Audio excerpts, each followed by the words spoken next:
Enpresako akzioen zati garrantzitsu bat langileen esku dago.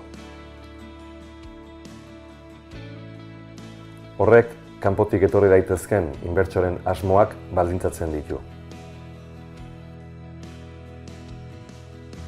Bertan errotutako enpresa batek herritarrentzat lanpostu duinak bermatu behar dituzte.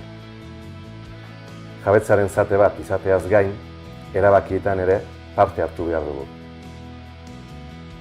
Jabetza hori langileen esku baldin badago, horrek bermatzen du neurri batean erabakiak hartzeko gunea hemen Euskal Herrian kokatuta egongo dela.